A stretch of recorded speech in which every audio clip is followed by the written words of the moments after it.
Hello and welcome to Adobe Live for Business. I'd personally like to thank you for joining us today, whether that's live with us today or on demand. We've got a really special session lined up for you today, and in a moment I'm going to introduce you to Malin Pearson from Adobe. Today's session is going to be all around the importance of diversity in the creative industries and the role that diversity plays in good design. Malin's going to be joined by a really incredible panel of speakers who are going to be discussing this topic, and I'm going to introduce you in just a moment. We also have a really exciting roster of speakers lined up for future Adobe Live for Businesses. Starting next week on Wednesday, you'll be able to hear me in conversation with Alison Davies, who is the CIO of the Natural History Museum. The Natural History Museum is one of the most fantastic buildings inside and out in the whole of London. And I'm going to be talking to Alison around the National History Museum's digital transformation projects, including digitizing specimens, creating AR and virtual experiences, as well as how they are implementing IoT and digital twin technologies. It's going to be a really amazing session, so don't forget to sign up, whether that's subscribing here to the YouTube channel or by going to the Adobe Live for Business webpage and registering for notifications there. And with that, I hope you enjoyed today's session, and I'm now going to pass you across to Malin.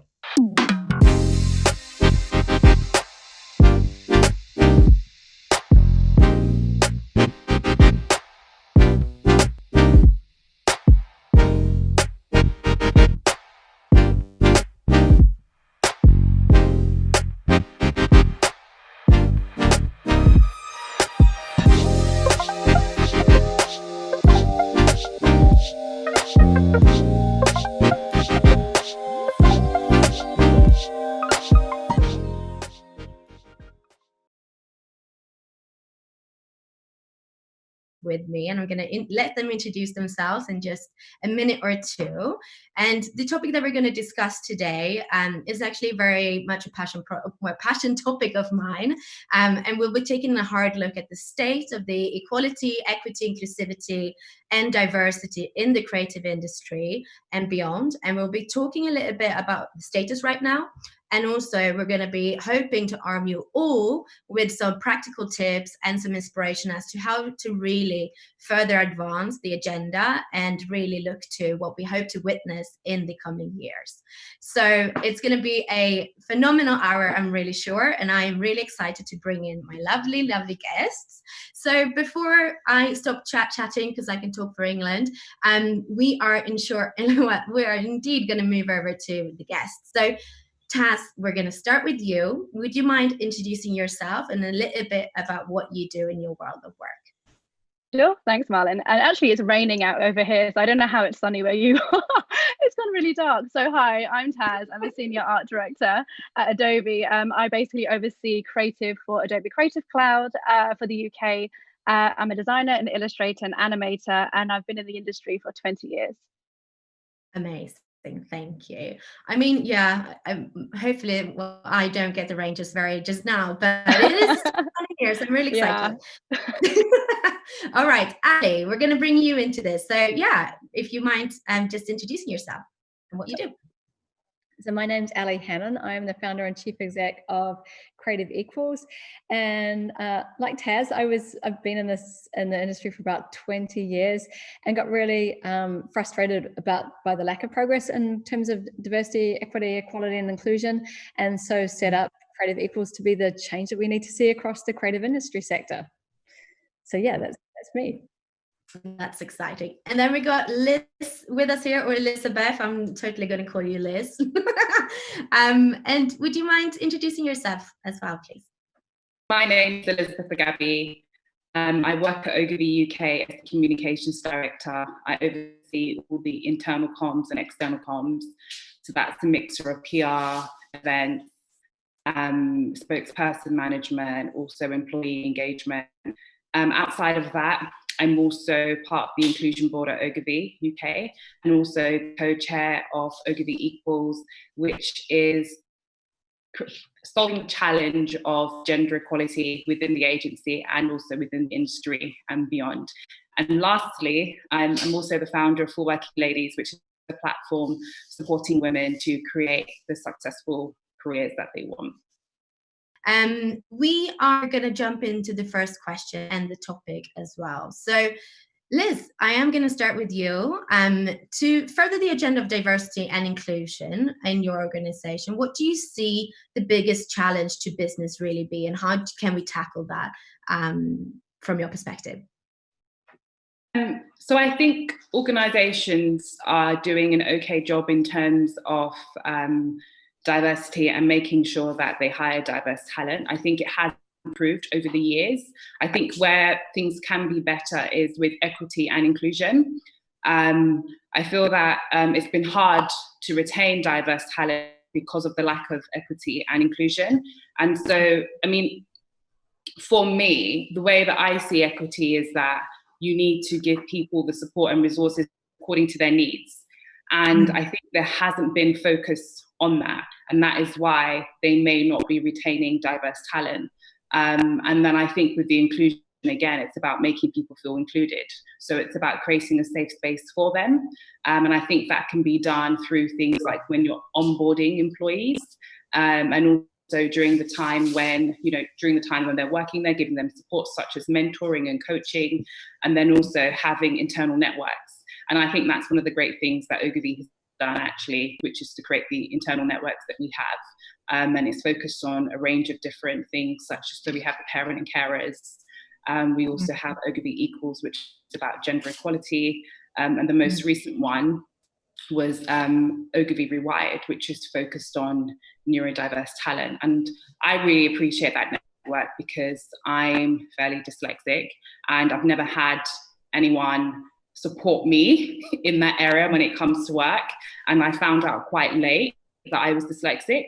So knowing that my employer, or there is a group within the organization that I can go to, a safe space to talk about the challenges that I may have as a dyslexic person, is just a huge support. I didn't feel comfortable talking about it at work. And I still don't 100% feel comfortable. When I fill out an application form, I remember when we were creating the campaign around diversity, I mentioned that I didn't make it clear that I was dyslexic, simply because there's still a part of you that feels that you may be judged because of that. So I think having these groups is really powerful in making people feel included and feel safe.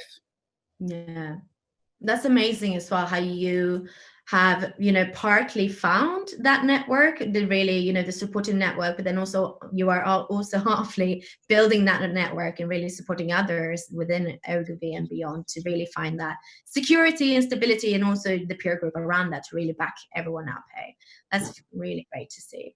And Ali, what about you? What do you see as the biggest challenges to the businesses that you meet in your day-to-day work with Creative Equals?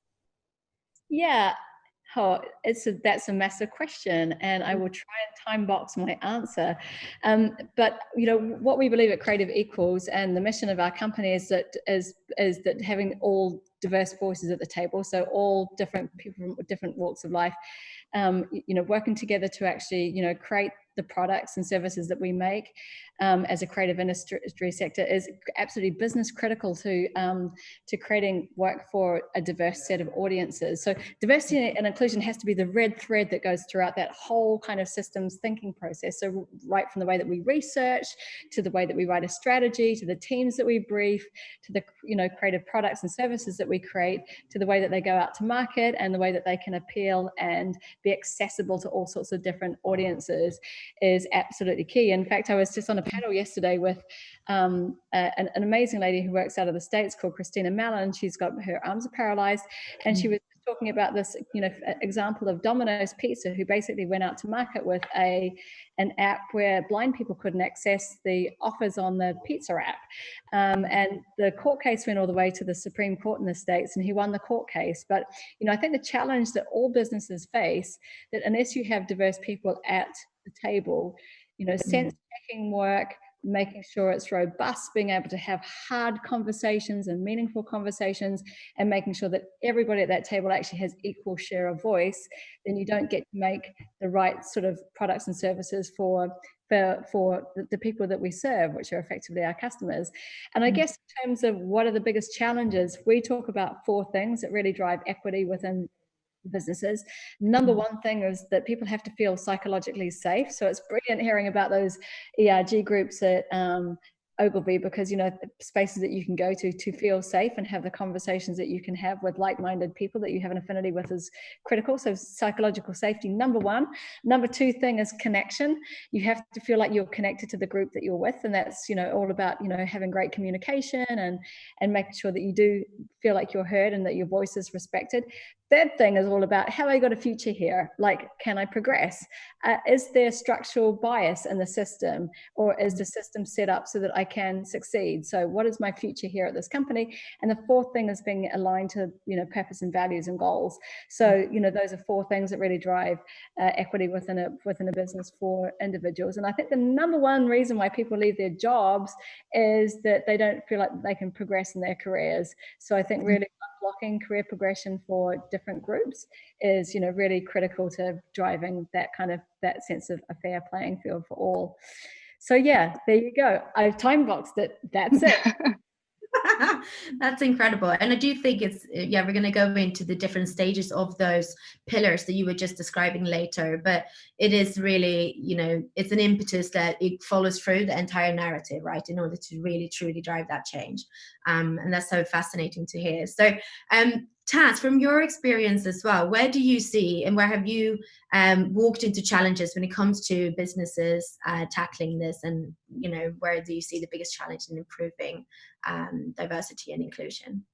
Yeah, I mean, I think for me, of course, I think I come at it from a different angle, especially because I'm South Asian. I grew up, you know, in quite a poor neighborhood. We didn't have much money growing up. And I think the big thing, especially for my community, was that we didn't look at the arts. We didn't look at creativity as a whole, especially as a viable career path. It just wasn't something that we did.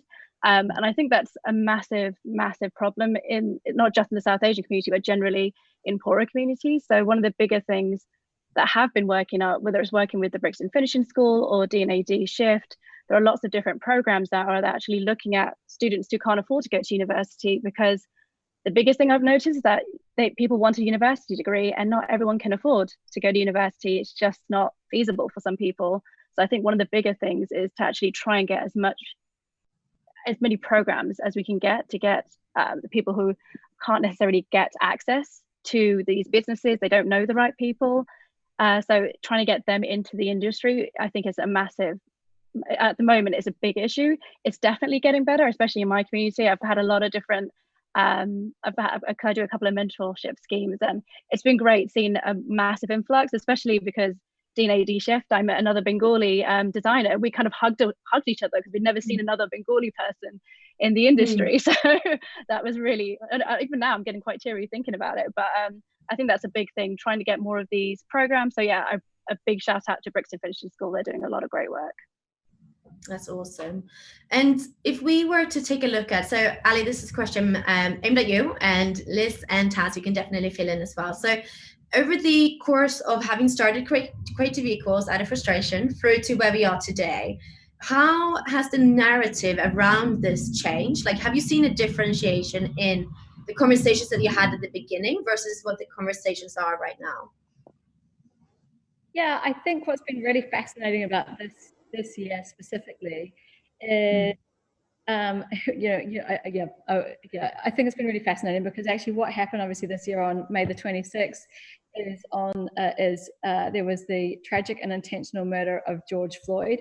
Actually, on the same day, there was a woman called Amy who displayed her white privilege in a birding area in New York City. These two events were cataclysmic, and on this particular day, they both happened. And of course, George Floyd's murder led to the explosion of the Black Lives Matter movement. And I think because we were in a pandemic and the whole world was watching, it blew across the world. It blew up into every business in a way that I have never seen, and it absolutely has sparked an entire movement in the diversity and inclusion space.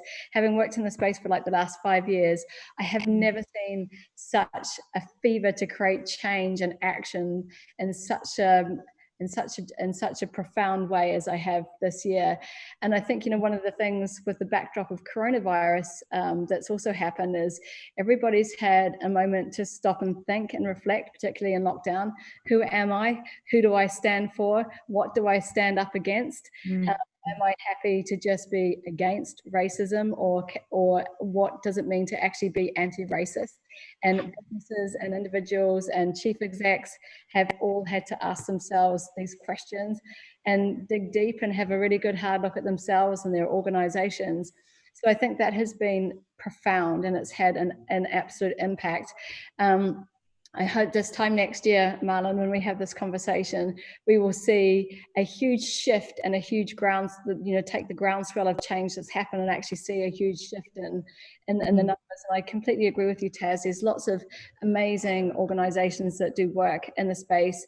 And Brixton Finishing School is brilliant. So I think, you know, the conversations changed. A couple of years ago, there was the Me Too movement, and there was a lot of conversations about sexual harassment and gender, and which is by no way comparable to the movement that's happened now. But, you know, obviously the focus this year has been on race and ethnicity, and the creative industry sector has been absolutely glacial to move on that over the last couple of decades. So it's, you know, a topic that, and a movement that is, you know, like I say, hopefully this time next year we'll look back and go, wow, look at the great changes and the massive strides that we took. I think what's interesting in the space is it's always evolving and changing. You know, there's lots of conversations that have been happening over the last months from the transgender community. I think we're still yet to talk about age. It's great to hear you talk about neurodiversity, Elizabeth, because, you know, I think that's also an invisible disability. We haven't tackle disability in any shape or form yet. So I think there's so much work to do. Classism, socioeconomic background, you know, there's so many dimensions to inclusion.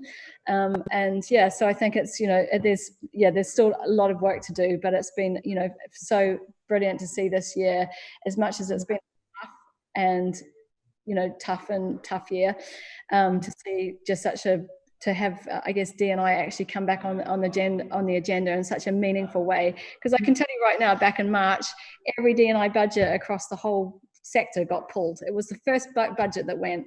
Honestly, the first budget that went. And so, you know, but now it's the first budget that's back on the table. So yeah. I don't know what you have to think about this, Taz and Elizabeth. Yeah, exactly. And Taz, to follow up on that as well, from an Adobe or creative community, you know, position, how have you seen the conversation over your last 20 years in industry around diversity and inclusion evolve? Has there been any good movement? Has there been any improvement? Has there been like big no-nos, or how have you seen it shaped? No, it's definitely, as Ali mentioned, especially with the Black Lives Matter movement happening and people actually talking about these things as before they didn't. So for example, in a previous role that I worked at, the director pretty much told me that diversity was a buzzword. And he said this to my face while we were in a cultural meeting. The whole meeting was about diversity. So I don't think he could get away with saying that now. And I think that's the thing, people actually do realize it's not a bonus. It's not a thing that you have to, if you could do, it would be great to do. It's integral. It's something that has to be part of everything, especially from like the CEO from the top up, and to go all the way down to the company.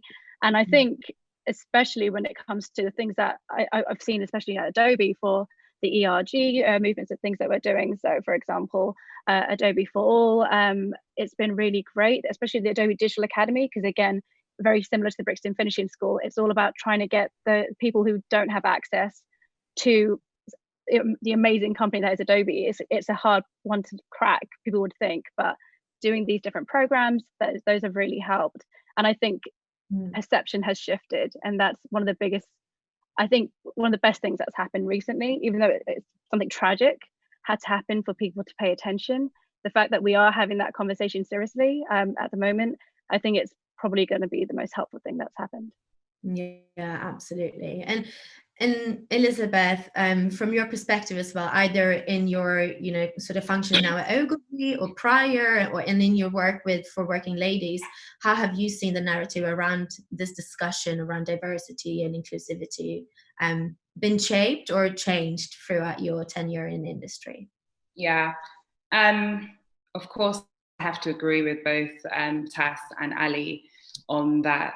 The situation around George Floyd has obviously created change to move at a faster pace, or there's, you know, more need and more want to actually create change. And as a Black woman myself, I can definitely say that I'm feeling the change actually happen. And even just people within my community, I can see that they're getting more opportunities as well. And I'm sure people like Ali who run businesses that are focused on diversity are also now getting business. I have quite a few friends who are in that space who have always struggled to get into organizations and always struggle to find work. And right now they're doing really well because organizations are very much interested in hiring these people externally to come in and look at the issues that they have. I guess for me, I just want to, you know, my expectation is that this doesn't become a trend, and organizations don't just jump on the wagon to show that, yeah, you know, we're also part of this change, but really they're not committed in the long run. I think that's really important, to stay committed even when you get uncomfortable and it doesn't, you know, because these aren't comfortable conversations. They're very, very difficult. So yeah, it's an unfortunate time and an unfortunate situation with what happened with George Floyd and many other people. But I'm glad to see that, you know, there has been some good that has come out of it. And I'm glad to see that the working space is becoming much safer for diverse talent, and will continue to be much safer in the future. Absolutely. And I think the word that really, you know, stands out for me this year is grassroots movement, right? And it has really been this, you know, reckoning across every single sector, any single, you know, industry that we're working within. It's been the bottoming up. And I guess my question for Ali would be, you know, do you envision this to be very much a focus around, you know, getting the C-level to come and work with Creative Equals, for example? Or is this a, you know, do you see the future of being really driving this change as a grassroots, bottom up type of solution? Like where do we meet in the middle, or is there a middle there where we can really, create groundbreaking development? Yeah, it's a good question, because I think you're right. It has been a grassroots movement this year. And I think a lot of CEOs have had to turn around and have a, you know, look inside their companies and realize, you know, I guess a lot of the inequities that have gone on, and also confront some hard truths and some difficult stories from their staff. But equally, we talk about that D&I should be embedded. So, you know, it should be that everybody wakes up in the morning, comes into the workplace, and knows their role in driving diversity and inclusion for themselves and also for their role. So whether I'm a strategist and I'm, you know, working with a client to bake in a you know, multicultural marketing strategy, or whether I'm a creative and I'm looking for representation in the work that I'm putting together, you know, it should be something that's owned by every single person within an organization. And yeah, I'm a big fan of diversity and inclusion managers' offices for companies of a larger size. But I do think that actually, you know, the onus should be on, and the education should be on everybody within a company. Like, it's not just, you know, one person's job or a group of people to drive it. It should be that everybody's got a stake and driving diversity and inclusion, you know, throughout, top to bottom, out, like, you know, and, you know, that's the goal. And, you know, if we can kind of get each business running, you know, DEI programs and running them effectively and driving those equity within their organizations, and we can do that kind of at a collective and then a mass scale, you know, I think we can actually, you know, create mass change. But, you know, it all starts with every individual going, well, what's my role in this? And how do I show up? And how do I, you know, do this in my daily life, almost as a daily practice, you know, a ritual. And I just think inclusion first all the time, with whatever I'm doing, even if I'm like, you know, the office coordinator, or I'm on the finance desk. You know, what is how do I show up? Diversity and inclusion. Yeah, that's it. Yeah. I think it's so true as well. It's genuinely not just on the focus groups or on the employee networks. It's on every single person in the vicinity of those to really empower that selected group to really have a pure change in direction when it comes to bottom up, but then also top down, right? And Elizabeth, in your experience both with Adobe Equals and well, as a comms director as well, when it comes to driving change in this narrative, do you see that there has been a consensus globally? Has it differed globally? Is it something that you look at as a global versus local level? Or how does this play out? And what type of conversations do you guys have internally?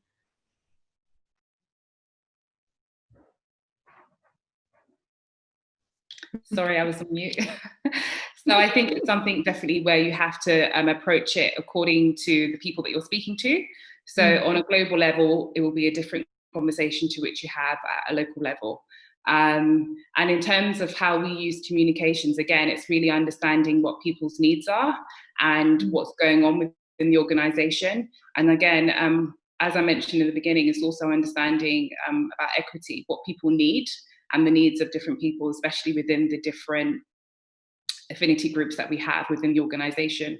So as I mentioned, we have the internal diversity groups, and the way in which we would communicate to all of them and ask and work with them according to their needs would differ. So yeah, it definitely does change. Absolutely. And Taz, in your experience as well, do you see or have you been involved in any of the internal networks? And how does the internal movement of Adobe move out in industry, and how have you seen that affecting the community outside as well?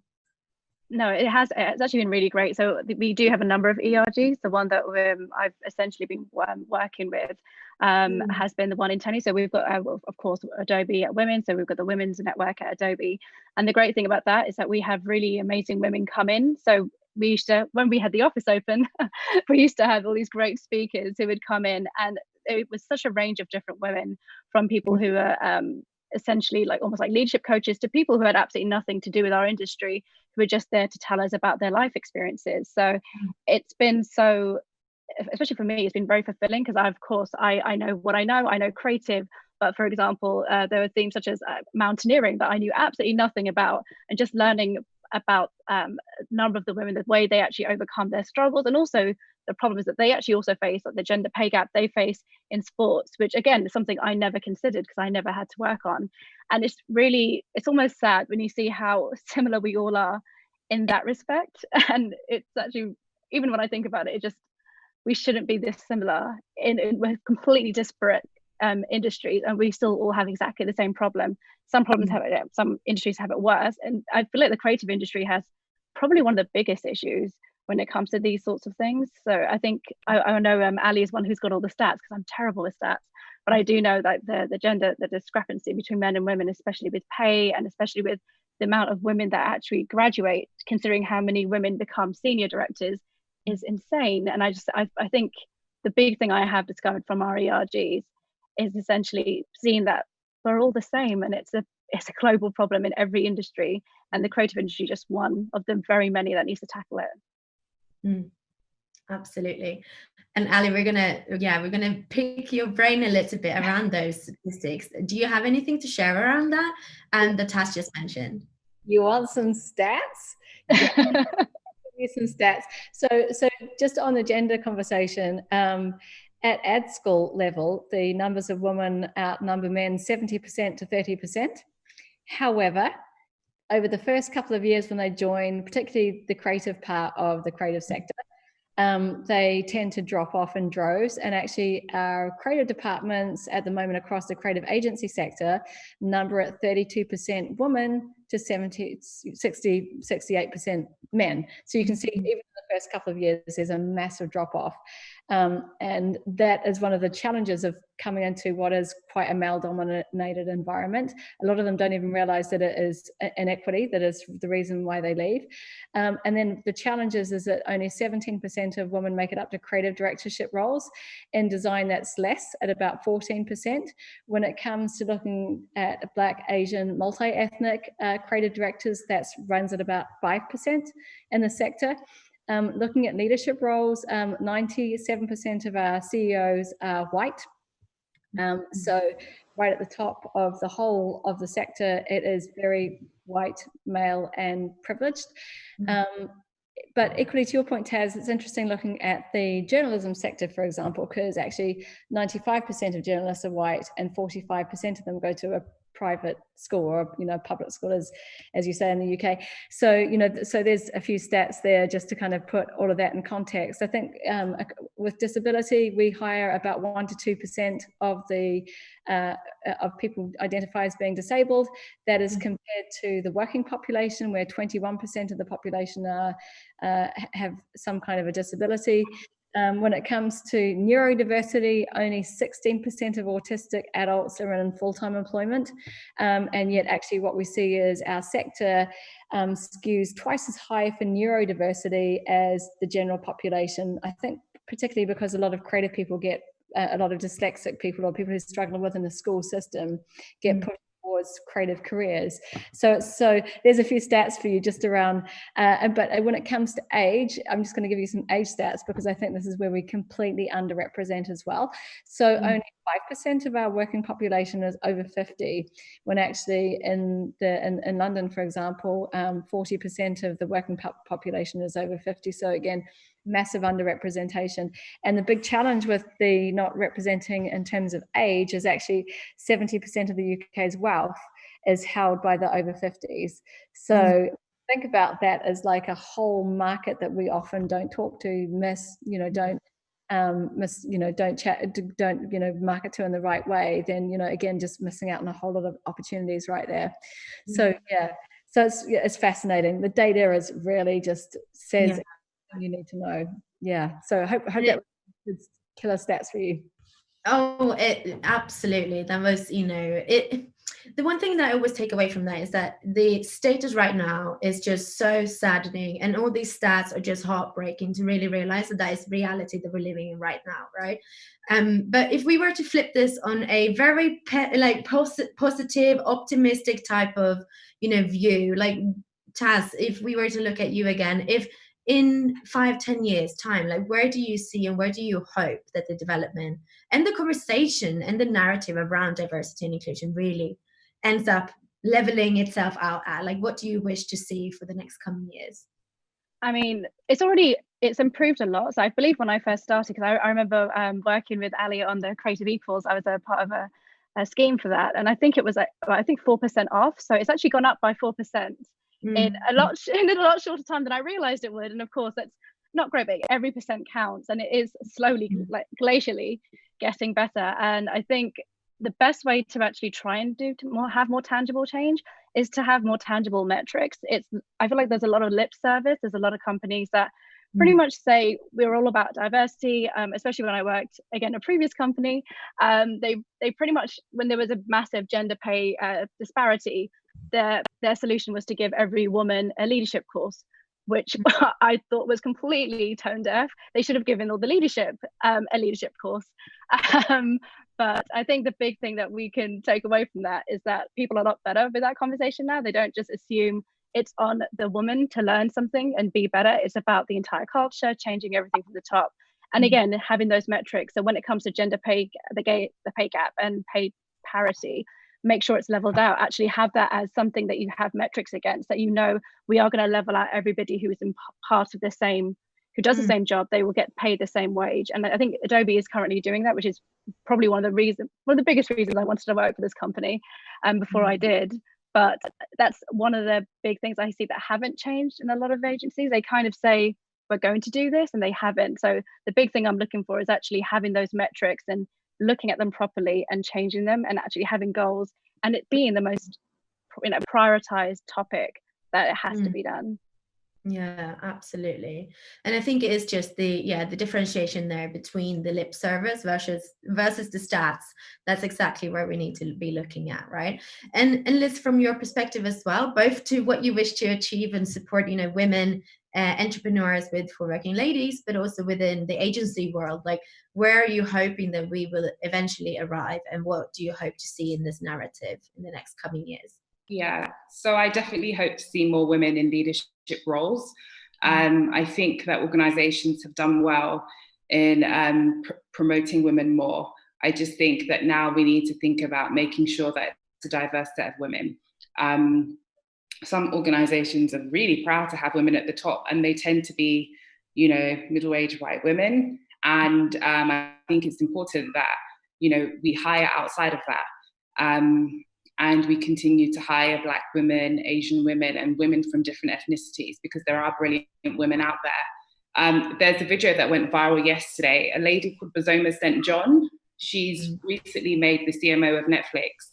And she said one thing that's really pissing her off is that people were saying that she's being hired by, or that she was hired by Netflix because she's a Black woman. And she said, no, I was hired because I'm absolutely fantastic.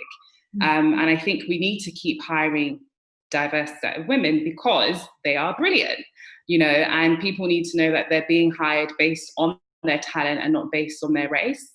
So that's what I hope we will continue to see. And the thing goes, and I would say the same about business as well.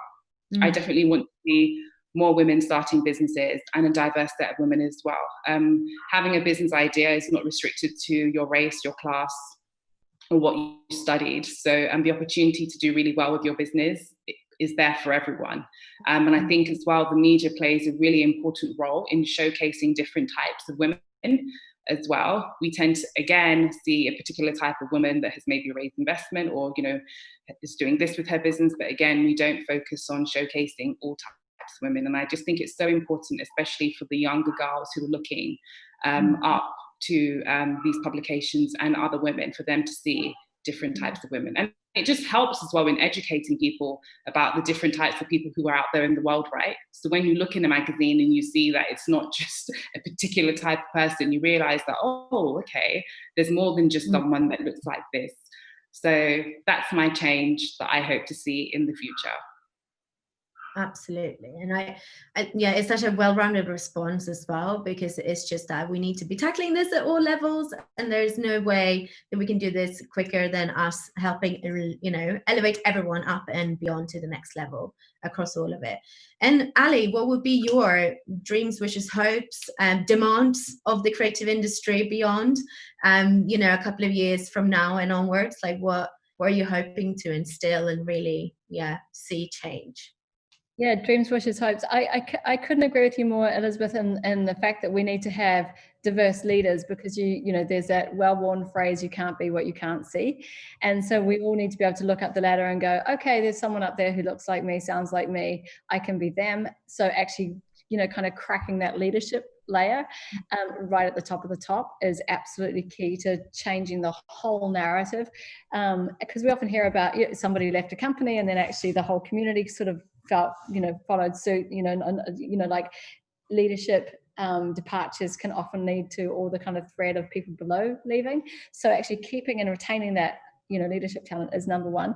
But number two for me would be really not thinking about diversity and inclusion as like a side hobby or just something that sits with HR or with the diversity team. And like I say, making it embedded throughout the organization, and also making people understand that it's about all the opportunities that represents. And, a good example of that is actually a good question to you all is, does anyone know the number one boy baby name in the UK today? Marlon, Taz. So it's Muhammad, and it's been Muhammad for about the last 3 years. And actually, the year 2030, the prediction of the cultural fabric of the UK is changing. Is that we will have up to 15 million people from the Islamic faith living in the UK, and in France, for example, right now it's 6 million. So we be on the front foot as communities, as businesses, as designers and creators, for the way that the cultural fabric of society is changing and evolving, and kind of being talking to all sorts of audiences, so that we can also become future fit and face forwards in the way that we're evolving as a society. So I guess that's my two things: is critical leaders as role models and having those critical leadership roles, and the second one is thinking about the future and the changing cultural fabric of society and the world that we live in. Absolutely. And to wrap this amazing conversation that I obviously don't want to stop, but just if we need to, basically, I just would also like for all of you to kind of leave behind maybe your final thoughts or maybe your final ask or question or prompt to everyone who's joined us today. So Ali, I guess you could kind of lead a little bit with this, and how can we get involved? How do we support your work in Creative Equals? What type of businesses members are you looking for, and how do we just continue to work together from here and onwards? Yeah, I guess from our point of view is we believe that everything starts with data. You need to understand and have like a deep, data insight and cultural knowledge about your company. So we run an equality standard for the whole sector that really, really does that.